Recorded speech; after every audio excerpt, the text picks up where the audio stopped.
و لە درێژەی کار و چالاکیەکانی تری ڕوبەڕووبوونەوەی کۆڕۆنا ماوەی چەند ڕۆژێکە نەخۆشخانەی ئەڵمانی لە پارێزگای سلێمانی دەستکراوە بە دروستکردنی کە ئێستا کاری تیاکرێ و بڕیار وایە پێش سەری ساڵ بەپێی وعقدەی کە وەزارەتی تەندروستی عێراق لەگەڵ کۆمپانیاکە کردوێتی بینای نەخۆشخانەکە تەواو کرێ و ئەو نەخۆشخانەیە پێگاتووە لە 100 تەخت ئەو 100 تەختە 50 تەختی بڵێن چاودێری وردە و ئێمە لە هەوڵی گفتوگویان لەگەڵ وەزارەتی تەندروستی و غورفەتە بڵێن ژووری بازرگانی ئەڵمانی کە ئەم ژمارەیە زیاد بکرێ زیاتر بووە وەکو ڕێژە و پارێزگای سلێمانیش وەکو هەموو جیان ڕێژەکە زیادی کردووەکو توش بوون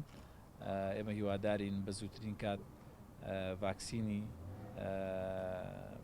خۆپارێزی لە کۆڤید-19 بکەوێتە بازاڕەکانەوە و هاوڵاتیانی هەرێمی کوردستان و جیهانی سوودی لێ ببین.